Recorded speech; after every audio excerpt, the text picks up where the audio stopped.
Hi, everyone. 2 years ago, my life changed forever. My wife, Kelsey, and I welcomed our daughter, Leela, into the world. Now, becoming a parent is an amazing, amazing experience. Your whole world changes overnight, and all of your priorities change immediately, so fast that it makes it really difficult to process sometimes.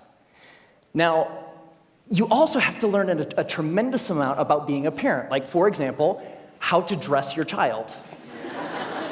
This was new to me. This is an actual outfit. I thought this was a good idea. And even Leela knows that it's not a good idea. So there was so much to learn and so much craziness all at once.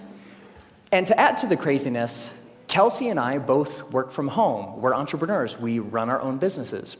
So Kelsey develops courses online for yoga teachers. I'm an author. And so I'm working from home. Kelsey's working from home. We have an infant, and we're trying to make sure that everything gets done that needs done. And life is really, really, really busy.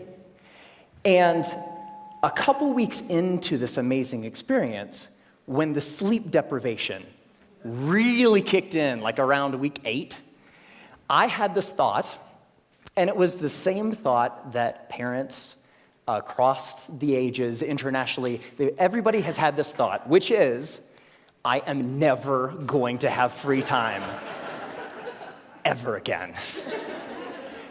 And somebody said it's true. Yeah, it's not exactly true, but it feels really, really true in that moment.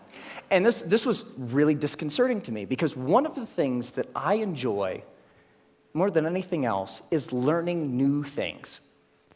Getting curious about something and diving in and fiddling around and learning through trial and error and eventually becoming pretty good at something.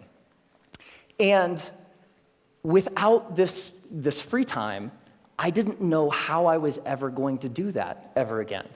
And so I'm a big geek. I want to keep learning things. I want to keep growing. And so what I decided to do was go to the library and go to the bookstore and look at what research says about how we learn and how we learn quickly. And I read a bunch of books, I read a bunch of websites, and trying to answer this question: how long does it take to acquire a new skill? You know what I found? 10,000 hours. Anybody ever heard this? 10,000. It takes 10,000 hours. If you want to learn something new, if you want to be good at it, it's going to take 10,000 hours to get there. And I read this in book after book and website after website, and my mental experience of reading all of this stuff was like, no! I don't have time. I don't have 10,000 hours. I am never going to be able to learn anything new ever again. But that's not true. So 10,000 hours, just to give you a rough order of magnitude, 10,000 hours is a full-time job for 5 years. That's a long time. And we've all had the experience of learning something new, and it didn't take us anywhere close to that amount of time, right? So what's up? There's something kind of funky going on here. What the research says and what we expect and have experiences, they don't match up. And what I found, here's the wrinkle. The 10,000-hour rule came out of studies of expert-level performance. There was a professor at Florida State University. His name is K. Anders Ericsson. He's the originator of the 10,000-hour rule. And where that came from is he studied professional athletes, world-class musicians, chess grandmasters, all of these ultra-competitive folks in ultra-high-performing fields, and he tried to figure out how long does it take to get to the top of those kinds of fields. And what he found is the more deliberate practice, the more time that those individuals spent practicing the elements of whatever it is that they do, the more time you spend, the better you get. And the folks at the tippy top of their fields put in around 10,000 hours of practice. Now, we were talking about the game of telephone a little bit earlier. here's what happened.